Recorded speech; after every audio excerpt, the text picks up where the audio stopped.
میرا تو گھر اجڑ گیا نا. وہ کہنے لگا میں کبھی کبھی دوستوں کے پاس جا کے رات گزار لیتا ہوں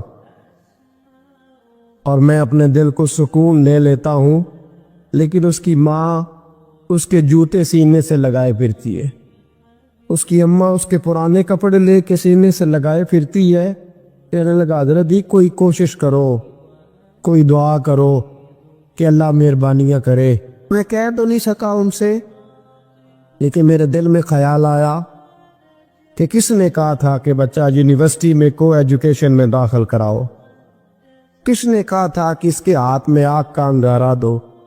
میرے دوست, آپ تیز آنچ تیز آگ جلا کے اس کے قریب مکھن رکھو اور پھر مکھن سے کہو کہ ڈلنا نہ, پھر مکھن سے کہو کہ پگھلنا نہ. بھئی تیز آگ قریب جلا دی اور تو کہتا ہے پگھلنا, یہ کیسا ممکن ہے؟ ہو سکتا ہے؟ بولیے نا, ہو سکتا ہے؟ لڑکا اور لڑکی کٹھے کالج میں پڑھے, ایک کمرے میں رہے, ایک چھت کے نیچے رہے, ایک دوسرے کو دیکھے, نام جانے, فون نمبر پاس ہو, اور پھر کہنا کہ تم عشق کا چکر نہ لڑانا, کیسے ممکن ہے؟ اور بڑے سیانے بندے کہتے ہیں حضرت صاحب اعتماد ہونا چاہیے اولاد پہ. میرے نبی پاک کو اپنی بیویوں پہ اعتماد نہیں؟ عبداللہ ابن مکتوم نابینے سے ابھی آئے ہیں تو حضور نے فرمایا پردہ کر لو. حضور کو اعتماد نہیں؟ مصطفیٰ سے پاک گھر کسی کا ہو سکتا ہے؟ فرمایا پردہ کر لو, نقاب ڈالو. سونے وہ تو نابینا ہے, فرمایا تمہیں تو نظر آتا ہے نا, ڈالو نقاب. نہیں, اعتماد ہونا چاہیے. یہ کیسا اعتماد ہے کہ تو تیز آگ جلائے اور مکھن قریب رکھ کے اعتماد کر, یہ کیسا اعتماد ہے؟ ایک حدیث سنانے لگا ہوں, زندگی بار بھولنا نہ, دل کی تختی پہ لکھنا. یہ روایت توجہ ہے آپ کی؟ جاگ رہے ہیں باہر والوں کو؟ میری بات کی سمجھ آ رہی ہے؟ حدیث سنانے لگا ہوں, ابن حجر اسقلانی حدیث لائے ہیں. رسول پاک صلی اللہ علیہ وسلم نے فرمایا جہاں مرد اور عورت اکیلے ہوں وہاں تیسرا شیطان ہوتا ہے. یہ تو پہلے بھی سنے ہوں گے نا اتنے لفظ. اس سے آگے ابن حجر حدیث کے لفظ لائے, یا رسول اللہ صلی اللہ تعالی علیہ وسلم مرد اور عورت اکیلے ہوں تو تیسرا شیطان ہوتا ہے؟ حضور نے فرمایا ہاں. عرض کی حضور اگرچہ وہ نیک ہو. جاگ رہے نا آپ لوگ؟ اگرچہ وہ جہاں مرد اور عورت اکیلے ہو وہاں تیسرا شیطان ہوتا ہے. حضور اگر وہ نیک ہو لکھ لو دل کی تختی پر. میرے رسول نے فرمایا اگر عیسیٰ کی ماں مریم بھی ہو اور زکریا کا بیٹا یحییٰ بھی ہو تو میں ان دونوں کو بھی اکیلا بیٹھنے کی اجازت نہیں دے سکتا.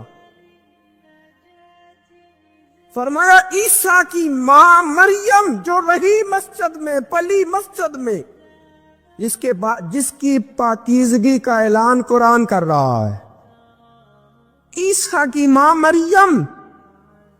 اور فرمایا یحییٰ صرف نبی نہیں, نبی کے بیٹے بھی ہیں. زکریا بن یحییٰ. فرمایا اگر یہ دونوں بھی ہو, ایک نبی ہو اور ایک ولی ہو, مریم اور یحییٰ بھی ہو, مریم اور زکریا بھی ہو, فرمایا میں ان کو بھی اکیلے بیٹھنے کی اجازت ہے. تو کس نیکی اور پرہیزگاری کی بات کرتا ہے؟ تو کیسا پیر ہے اس کے پاس تنہائی میں بیٹھ کے بی بی اپنا دکھڑا سنا رہی ہے؟ تو کیسا مفتی ہے؟ اٹھا کے لے جا طریقتیں شریعتیں اور جا کے سنبھال لے اپنے جبہ اور دستار میں. وہ کوئی جب اور دستار نہیں، وہ گند ہے۔ اس لیے کہ جو نبی مریم سلام اللہ علیہا کو نبی کے پاس بیٹھنے کی اجازت نہیں دے رہے، وہ پیر کس بات کی مولی ہے جو بیبیوں کو بغیر پردے کے سامنے بٹھاتا ہے؟ اور تنہا بی بی کہتی ہے میرا دکھ سن لے، اس نے اجازت دی ہے؟ اور پھر کہنا تماشا لگ گیا، سٹانڈ لگ گیا۔ یہ شریعت بیان کر رہا ہوں، رسول اللہ کا فرمان بیان کر رہا ہوں، اور اس سے آگے ہمیں کسی دلیل کی ضرورت بالکل نہیں۔ اور پتہ نہیں باپ کو کہ میرا بیٹا کیا کر رہا ہے۔ اندھی ہے وہ ماں جس کی بیٹی سارا دن نیٹ پہ بیٹھی رہتی ہے، اس کو خبر نہیں کیا ہو رہا۔ اور جب آگ گلے تک آتی ہے نا، داڑیاں جب جلنے لگتی ہیں تو ہمیں خیال آتا ہے یہ کیا بن گیا۔ اور جب ماں کا دوپٹہ کھینچنے لگتا ہے نا سگا بیٹا کہ چل میرا رشتہ مانگ، پھر اس کو پتا چلتا ہے کہ یہ تو معاملہ ہی بڑا خراب کر لیا میں نے۔ میرے دوست، جوانی زیادہ پیسے کمانے کا نام نہیں۔ اگر تو قیمتی کپڑے پہنتا تو تو جوان نہیں۔ تو 50 کلو وزن پائے ہاتھ سے اٹھا لیتا تو تو جوان نہیں۔ اگر تو ڈگریوں کا ڈھیر لگایا ہے اور تیرا دراز اور الماری بھر گئے ہیں تو تو جوان نہیں۔ اور اگر تو نے اپنے خاندان اور معاشرے میں اونچا افسر بن کے نام کما لیا تو جوان نہیں۔ جوان اس کو کہتے ہیں جس کی جوانی پاکیزہ ہوتی ہے۔